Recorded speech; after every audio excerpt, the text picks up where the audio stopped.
ब्राह्मण खानदान में जन्म लिया था, इसलिए एक लगाव था हिंदू धर्म से। गहराई से हिंदू धर्म पढ़ने के बाद गर्व हुआ कि मैं एक हिंदू। जात पात तकियानुसी चीजों के खिलाफ मैं सदा लड़ता आया हूँ, चाहे वो कोई भी धर्म क्यों ना हो। दादा भाई, विवेकानंद, गोखले, इन सबको मैंने खूब गहराई से पढ़ा, लेकिन यदि किसी को सबसे ज्यादा गहराई से पढ़ा तो वो गांधी थे। बचपन से एक ही चीज सीखी थी कि मैं एक हिंदू हूं। एक ही चीज सीखी थी, समाज के एक बहुमत के लिए लड़ना।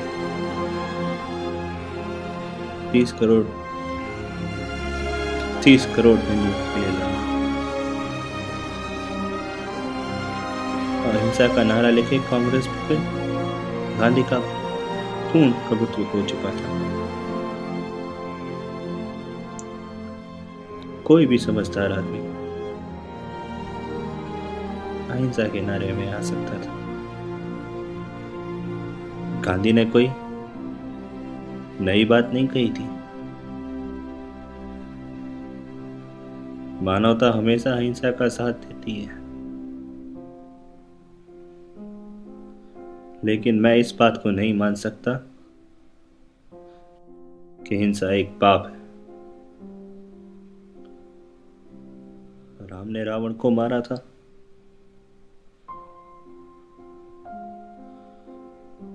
कृष्ण ने कंस को मारा था। महाभारत में हिंसा हुई थी अत्याचार के खिलाफ, और मुझे पूरा यकीन है उन्हें कोई पछतावा नहीं होगा हिंसा करने पर। नजदीकी इतिहास में भी शिवाजी लड़े थे अफजल खान को भगाने के लिए। गुरु गोविंद सिंह, राणा प्रताप, ये सब लड़े थे। सबको गर्व था, किसी ने कुछ गलत नहीं किया था।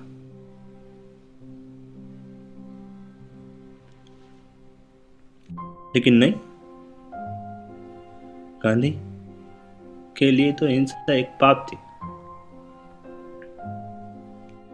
गांधी अहिंसा के प्रति इतने रूढ़िवादी हो गए थे कि जाने अनजाने में वो अहिंसा से हिंसा करते थे। देश पर आने वाली तमाम विपदाओं के लिए गांधी जिम्मेदार थे। गांधी ही जिम्मेदार थे। पिछले 32 सालों से गांधी ने मुसलमानों का ही साथ दिया। नहीं देखा गया मुझसे। सोच लिया मैंने, जाना होगा उनको।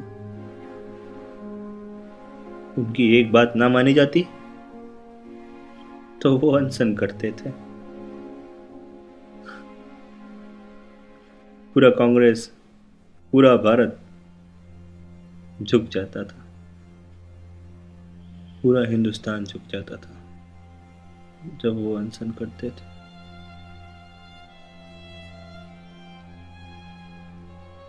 गांधी मानते थे सत्याग्रह की हार नहीं होती। सत्याग्रह कब शुरू करना है, सत्याग्रह कब खत्म करना है, ये भी सिर्फ वही जानते थे।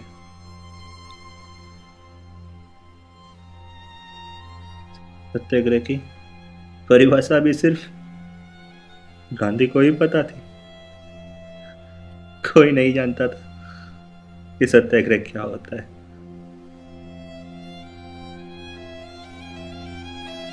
कोई गांधी के खिलाफ नहीं जाता था, कोई नहीं। गांधी खुद ही न्यायाधीश थे और खुद ही न्यायालय थे। देश पर आने वाली तमाम विपदाओं के लिए गांधी अकेले जिम्मेदार थे। सिर्फ गांधी जिम्मेदार थे। अनशन उनका बहुत बड़ा हथियार था, बहुत बड़ा।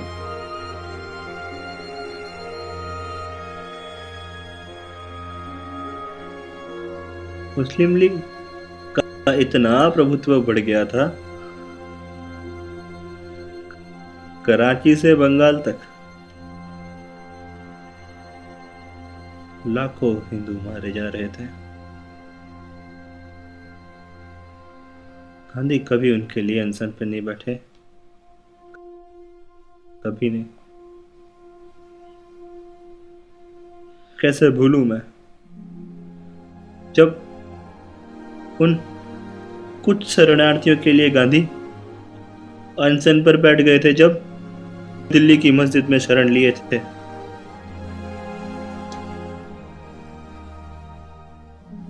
सिर्फ इसलिए कि वो हिंदू थे और मस्जिद में शरण लिए थे। गांधी कभी हिंदुओं के लिए अनशन पर नहीं बैठे। कैसे भूलूं मैं। गांधी खुद जानते थे कि हिंदी हमारी राष्ट्रभाषा है। वो खुद प्रचार करते थे। मुसलमानों को मंजूर नहीं था, विरोध किया उन्होंने कहा हिंदुस्तानी हमारी राष्ट्रभाषा होनी चाहिए। मान गए। अब भला हिंदी शब्द को सुने, हिंदुस्तानी नाम का कोई अक्षर था ही नहीं, फिर गांधी मान गए। फिर भी गांधी जानते थे कि वो गलत कर रहे हैं, बार बार हिंदुओं के साथ गलत कर रहे हैं। नहीं देखा जाता था मुझसे।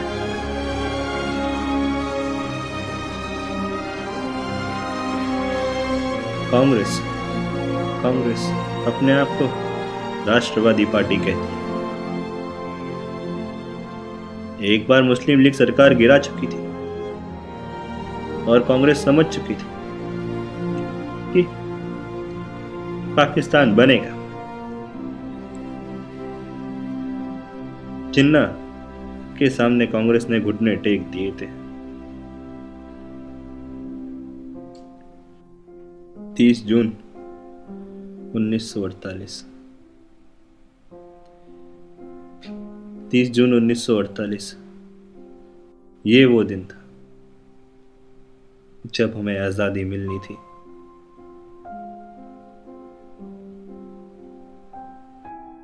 लेकिन 10 महीने पहले 10 महीने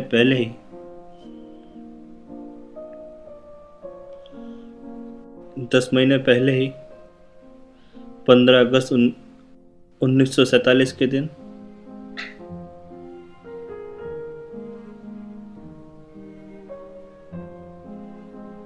मेरे देश के 1/3 हिस्से को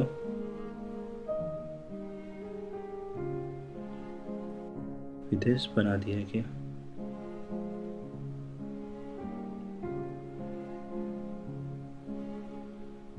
नहीं देखा गया मुझसे, नहीं देखा गया। और sir Lord viceroy Mountbatten Congress के लिए सबसे महान वाइसरॉय बन गए। देश को 1/3 हिस्से में बांटने के बाद वो उन्हें सबसे महान वाइसरॉय कहते हैं। नहीं देखा क्या उससे।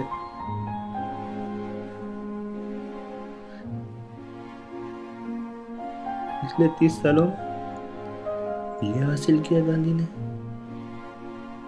बांट दिया देश को। नेहरू के सामने दस्तखत हुए गांधी जिम्मेदार थे देश के बंटवारे के लिए। गांधी जिम्मेदार थे देश के बंटवारे के लिए।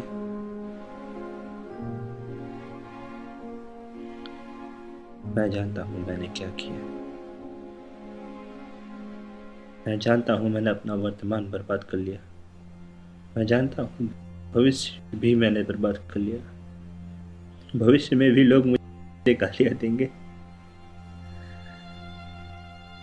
मुझ पे कोई रहम नहीं करो। मुझे कोई गिला नहीं, कोई अफसोस नहीं, क्योंकि मेरे को इतना पता है गांधी मेरे देश के राष्ट्रपिता है ही नहीं। उन्होंने पाकिस्तान को जन्म दिया। वो पाकिस्तान के राष्ट्रपिता है। और कोई शख्सियत, कोई भी शख्सियत, चाहे वो गांधी ही क्यों ना हो, मुल्क से बड़ी नहीं हो सकती। नहीं हो सकती। नहीं हो सकती।